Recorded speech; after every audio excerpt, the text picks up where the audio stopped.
Si le tableau est en valeur absolue, donc nous avons deux possibilités pour calculer le tag. C'est-à-dire, si tu veux, tu calcules le tag comme ça. C'est-à-dire, tu dis que tag égale VA, ok, moins VD sur VD multiplié par ça.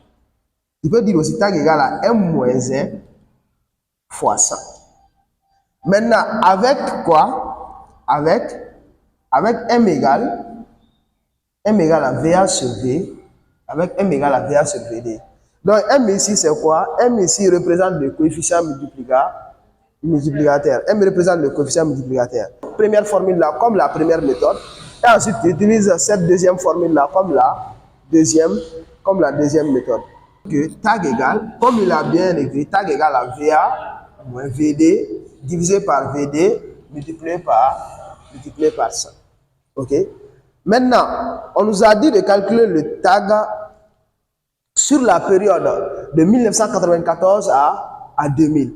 Maintenant, cette période, voici, notre année de départ, c'est 1994, et notre année d'arrivée, c'est 2000. Maintenant, la valeur de départ, c'est 18 458, et la valeur d'arrivée, c'est 25 789. L'année de départ est 1994, c'est-à-dire l'année de départ donne la valeur de départ. C'est-à-dire, quand tu regardes l'année de départ, tu auras la valeur de départ en bas de l'année de départ. Maintenant, l'année d'arrivée aussi, voici l'année d'arrivée qui est 2000. Et en bas aussi, nous avons la valeur d'arrivée. Par exemple, francs CFA, millions, euros, dollars, tout ça, c'est des valeurs absolues. Kilogrammes, etc., etc. Donc, tout ça, c'est des valeurs absolues. Première valeur, on dira quoi? On dira que tag égale à valeur d'arrivée, est-ce que valeur d'arrivée c'est 18 000? Valeur d'arrivée n'est pas égale à 18 000. La valeur d'arrivée est égale à 25 789. Donc, on dira que 25 789 moins 18 458, ok, divisé par quoi? 458. 39,71%. Donc ça, c'est la première méthode pour calculer le tag, lorsque le tableau est en valeur absolue. On dit de calculer le tag sur la période allant de 1994 à 2008. Ok? C'est-à-dire, tu peux passer par cette formule-là. Ce n'est pas interdit. Ça, c'est la deuxième méthode. Mais il y a une méthode plus facile pour avoir la valeur du taux d'accroissement. Donc, quelle est cette formule-là? Toujours, on va utiliser la même formule qui est tag égale à quoi? Tag égale à VA moins VD sur VD fois ça. Okay? C'est-à-dire, tu utilises cette formule-là, tu auras les mêmes résultats que ce que tu as eu ici. Donc, les résultats seront les mêmes. Ici, notre valeur d'arrivée, notre valeur de départ, c'est 18 458. Et notre valeur d'arrivée, c'est 14 857. L'année de départ, c'est 1994. Et l'année d'arrivée, c'est 2008. L'année d'arrivée, l'année de départ. Valeur d'arrivée et valeur de départ plutôt. Valeur d'arrivée. Donc, c'est de cette façon-là que nous allons faire.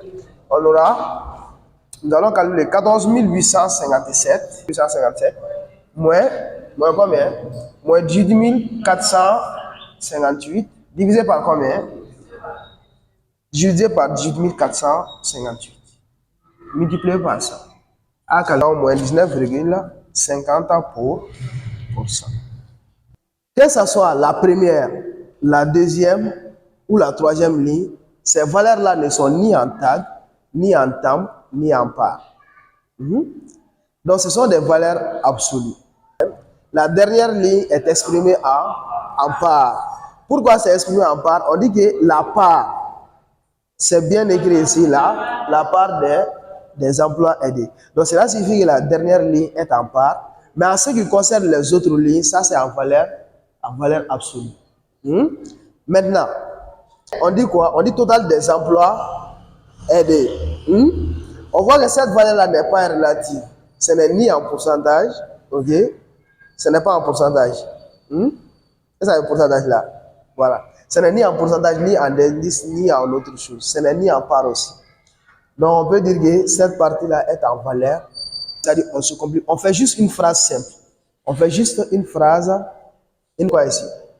Tu peux dire quoi? Tu peux dire qu'en 1973, on dénombrait 157 000 emplois aidés. Ou bien 157 000 représentaient les emplois aidés. Ou bien les emplois aidés étaient de 157 000. Non, non, non, c'est pas bon. Toi, tu ne peux pas interpréter quelque chose sans pour autant mettre la date. Donc, ça, c'est quand même.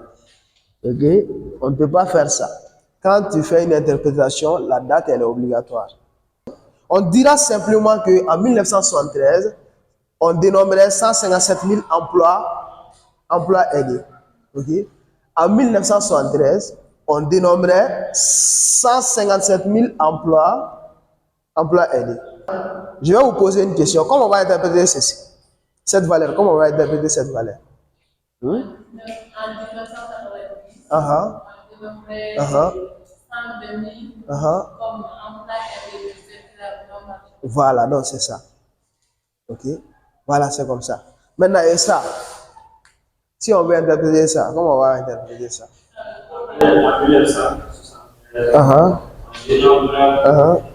Les 15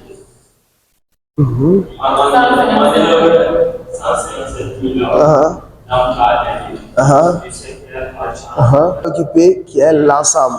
Donc on va dire quoi? On va dire sur 100 emplois occupés. C'est-à-dire quand tu détectes l'ensemble seulement, tu fais l'interprétation en fonction de ça. Tu vas dire seulement sur 100 emplois occupés. Sur 100 emplois occupés, 25,8% représentait la part des emplois aidés. Maintenant, 25,8% en 2009, sur 100 emplois occupés, 25,8% représentait les emplois aidés. Pourquoi? Parce que ici, l'unité est en part. Maintenant, quand on vous demande d'interpréter 30%, comment vous allez interpréter?